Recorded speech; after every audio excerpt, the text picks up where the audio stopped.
Thank you, Don Garay.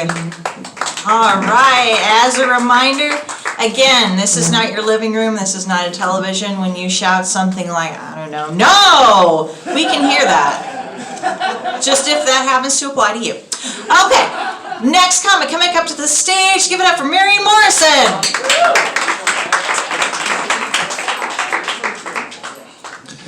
All right, my name's Marion Morrison.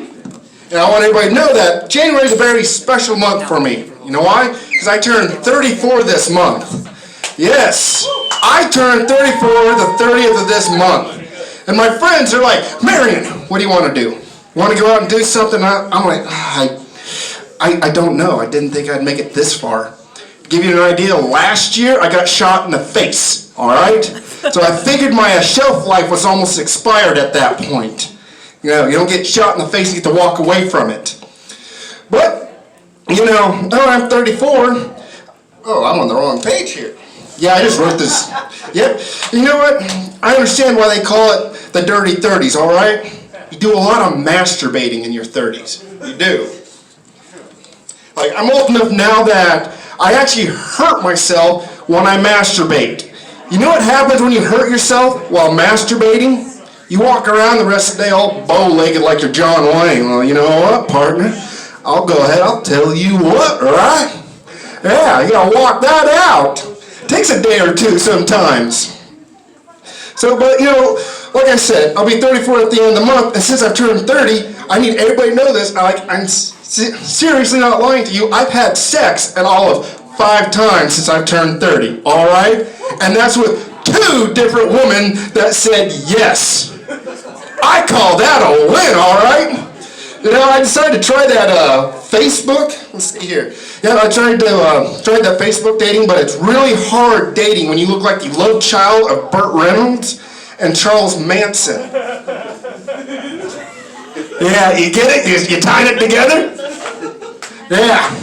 So, you know, I completely missed the 70s. I barely made it for the 80s, and I didn't get no honorable mention, all right? I wanted to try the Facebook dating app, but that came off a little like stalking, but with more steps, all right? Yeah, I have a hard time trusting a social media site that says, I recommended friends list. 13-year-old girl, nope. 13-year-old girl, nope. 13-year-old girl. You know what, Facebook? I'm going to stay single. It's not a felony to stay single, all right? But then they did try this one here. Ooh, recommended friends list. Ooh, she's hot. Oh, she's married. Scroll up, swipe left. Ooh, she's hot, but yet she's still married. Ooh, I know her. She's married. Oh, wait, what's this? Not happily? I'll put a pin in this one. We'll come back to it later, all right? See what happens there. Now, January, it is a special month for me, not just because I was born in this month, but I also happened to quit smoking during January, all right? I smoked for 12 years. Yeah, who here quit smoking? Anyone? Yeah. I smoked for 12 years, and then one day, I decided to cross the street, and God decided to have a little bit of an intervention with me, all right? When I got to the other side there, him and I decided to have a little conversation. Now, he told me, you know, I could enjoy smoking and enjoy the slow, painful death that lung cancer, that all the joys of lung cancer and chemo has to offer, or I can quit, gain a little bit of weight, and enjoy a heart attack in my sleep brought on by the excessive eating and the high cholesterol. So I chose the latter. And I'll let you know right now, food changed for me when I quit smoking. Like, I know Sonic took, in Lexington, Nebraska, Sonic took such a hard hit when I quit smoking, they went out of business. Yeah, the chili dogs just weren't quite the same after I quit smoking. Yeah, exactly. So, like, they started smelling like, after about 6 weeks into quitting smoking, the chili dogs started smelling like, you know, that wet dog food you feed, you know, maybe cat food. Yeah, that's what it started smelling like. And as I started eating them, they started tasting like Spam. And not the top shelf bacon Spam you'd find at Walmart. We're talking the bottom shelf, you know, Spam. Got a little dent in the can, but marked down to 25 cents. Yeah, you know, real quality Spam right there, right? Yeah. So, and another place that took a hard hit when I quit smoking was McDonald's. Pretty much every fast food place, like McDonald's, just completely, the flavor just changed.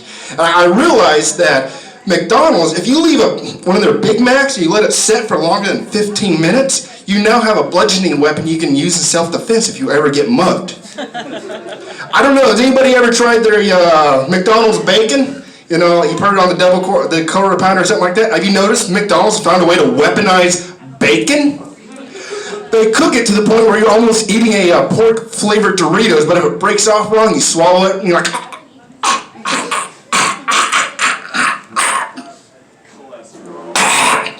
Yeah, exactly. So I ended up having to quit eating all the good foods. I ended up having to quit eating. When you're going through a 10-pound bag of M&Ms a day, yeah, you got to do something, right? I became my own little chef where I started eating healthier, trying to keep myself in somewhat of shape. But another thing that we did do, Betsy was talking about she grew up on a farm. Well, I grew up on a farm too, except we didn't plant anything. We raised animals. And we raised a little bit of everything on this farm. Primarily wolves. Lots of wolves. Yes. We still got wolves on there now, but me, I decided, wolves weren't enough. I decided to go out and we acquired an alligator. Yes, a North American alligator that managed to reach about 6 feet long in her prime. Now, when you happen to have an alligator and you live in a very small town like we did, word gets out that you have an alligator. Like the Jehovah's Witnesses put us on the route so they could come stop by and see the alligator. I walk outside one day because the dogs are barking and they're holding their little girl above the alligator container. Oh. Yes, and then they tell me they were going to sue me because they put their little girl in a container with a 6-foot alligator. Right? You're yelling at me because I don't got a cage over the alligator container, but you do realize there's wolves on the property and they know not to get into the alligator container? Then maybe you shouldn't put your kid in there. One day, they get a knock at the door. I answer, it's some guy in a 3-piece suit. Hey, you the guy at the alligator? Yeah, I got an alligator? Good. I want to feed the alligator.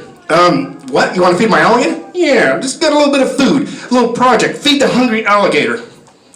You don't sound like you're from around Nebraska. Brooklyn, Nebraska. Small town. People talk. So, what are we going to feed her? Goat. Got a goat for the alligator. A goat? About 6'5", 300-pound goat. Alright, you know what? Side business. Alright, everybody, my name is Marion Morrison. Thank you very much.